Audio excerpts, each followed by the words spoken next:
In diesem Video möchte ich über zwei der teuersten Mietverträge Hamburgs sprechen. Dann möchte ich vorschlagen, wie die Stadt Hunderttausende von Euro pro Monat einsparen und gleichzeitig ein langjähriges Problem lösen könnte.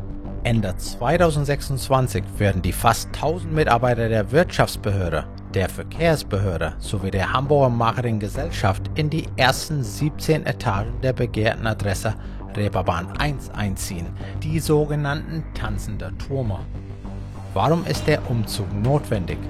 Der bestehende Mietvertrag in einem unsanierten Gebäude läuft nach 20 Jahren aus und die verfügbaren, bezugsfertigen Büros am Eingang von Hamburgs Sündiger Meile erfüllen bereits höchste energetische Standards und leisten damit einen Beitrag zum Erreichen der Klimaziele des Hamburger Senats.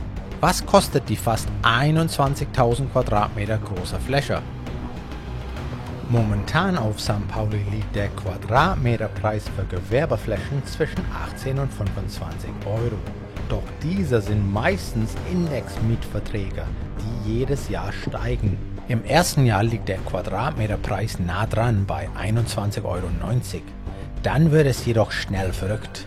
Ab 2028 über 25 Euro pro Quadratmeter, was eine monatliche Kaltmiete von mehr als 500.000 Euro bedeutet. Ab 2038 über 40 Euro pro Quadratmeter, was eine monatliche Kaltmiete von mehr als 850.000 Euro bedeutet. Ab 2046 über 50 Euro pro Quadratmeter, was eine monatliche Kaltmiete von mehr als 1,1 Millionen Euro bedeutet. Eine Steigerung von 110% im Laufe des Vertrages. Auf diesem Kanal gehen wir gerne etwas tiefer, also bleibt bitte bei meinem Gedankengang. Bevor wir jedoch einige kritische Fragen an die Stadt stellen, sollten wir uns einen ähnlichen Mietvertrag ansehen, der die Freie und Hansestadt Hamburg neulich abgeschlossen hat. Um die Ecke von den tanzenden Türmen wurde vor 5 Jahren ein Mietvertrag in der Ludwig-Erhard-Straße abgeschlossen, damit die bislang auf 3 Standorte verteilten Staatsanwaltschaft mit 700 Mitarbeitern unter einem Dach zusammengefasst werden kann. Der Umzug hätte 2022 stattfinden sollen, aber aus verschiedenen Gründen findet er erst jetzt statt. Die Kosten im Voraus sind erheblich, zum Beispiel 6 Millionen Euro für die Sicherheitstechnik, inklusive 100 Kameras, sichere Fenster, Sichtschutz und so weiter. 2,9 Millionen Euro für die Ausstattung. Der Umzug kostet auch mehr als 1,5 Millionen. Dann gibt es die laufenden Kosten. Bis zum Umzug und Fertigstellung des Gebäudes mehr als 8,2 Millionen Euro Miete bis August 2024. Danach 390.000 Euro im Monat, steigend auf 44.000 Euro im Monat. Das ist aber nicht alles. Zusätzlich gibt es eine Investitionsmiete für eine angepasste Immobilie, besonders bezüglich der Sicherheit. 278.000 Euro steigen auf 576.000 Euro. Dazu kommen Mehrkosten aufgrund von steigenden Kosten, 1,594 Millionen und 2,63 Millionen.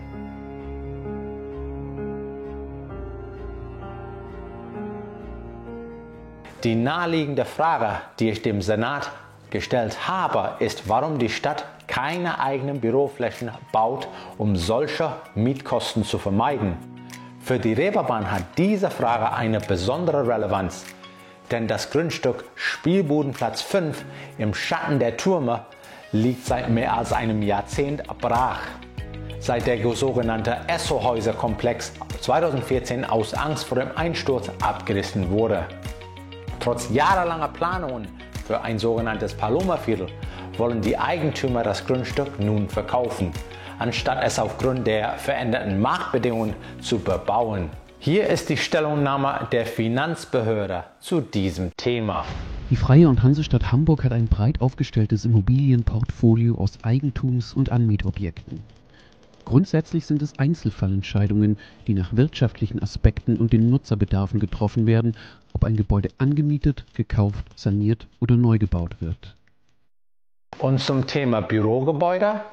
Im Bereich der Bürogebäude hat der Hamburger Immobilienmarkt ein gutes Angebot, sodass, wie im Falle der tanzenden Türme, im Einzelfall zugunsten einer Anmietung entschieden wird. An anderer Stelle wurden im letzten Jahr zum Beispiel durch den Landesbetrieb Immobilienmanagement und Grundvermögen für die Freie Hansestadt Hamburg 2 Büroimmobilien zu Eigentum erworben. Und was ist mit dem Spielbudenplatz 5? Im Zusammenhang mit dem Grundstück Spielbudenplatz 5 ist darauf hinzuweisen, dass die Flächen im Bebauungsplan für anderweitige Nutzungen ausgewiesen sind, in dem dort geförderter Wohnungsbau, ein Hotel sowie weitere gewerbliche oder kulturelle Bereiche vorgesehen sind. Die logische Konsequenz aus dieser Frage ist folgende: Wenn der Bebauungsplan für den Spielbudenplatz 5 eine andere Nutzung für das Grundstück vorsieht, diese aber nicht realisiert wird oder werden kann, gibt es dann die Möglichkeit, dass dieser Plan geändert werden könnte? Auch hier ist ein weiteres Hotel geplant. Braucht die Reeperbahn wirklich noch ein Hotel? Eine aktuelle Ausweisung ist umsetzbar. Eine andere Nutzung als die im Bebauungsplan ausgewiesene erfordert ein neues Planverfahren. Die Stadt kauft also Grundstücke, auch für Büroflächen, aber nicht den Spielbudenplatz 5. Jede andere Nutzung als der bestehende Bebauungsplan würde ein neues Planungsverfahren erfordern. Ist der bestehende Bebauungsplan Teil des Problems? Ich denke, die ganze Angelegenheit läuft auf eine Kernfrage hinaus. Ist etwas besser als nichts? Oder sollte man warten, bis etwas Passenderes für die Reeperbahn gebaut werden kann? Wie auch immer, hier ist der aktuelle Stand der Dinge. Zu der Immobilie am Spielbudenplatz 5 werden seitens der Freien und Hansestadt Hamburg mit der Bayerischen Hausbau und möglichen neuen Vorhabenträgern, vor allem der SAGA, Siedlungsaktiengesellschaft Hamburg, vertiefte Gespräche geführt. Inzwischen wächst der Druck auf die Stadt, etwas für das leerstehende Grundstück zu tun, da die Planbude, die auf Kosten des Steuerzahlers mit der Planung eines Ersatzes für die Esso-Häuser beauftragt wurde, das Projekt nun aufgegeben hat, als klar wurde, dass das sogenannte Paloma-Viertel nicht realisiert wird.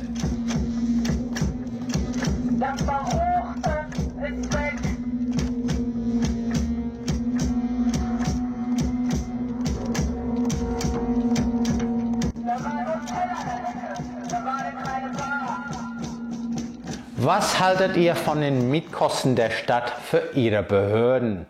Was sollte eurer Meinung nach mit dem Spielbudenplatz 5 geschehen? Schreibt gerne in die Kommentare. Bis zum nächsten Mal. Hau rein.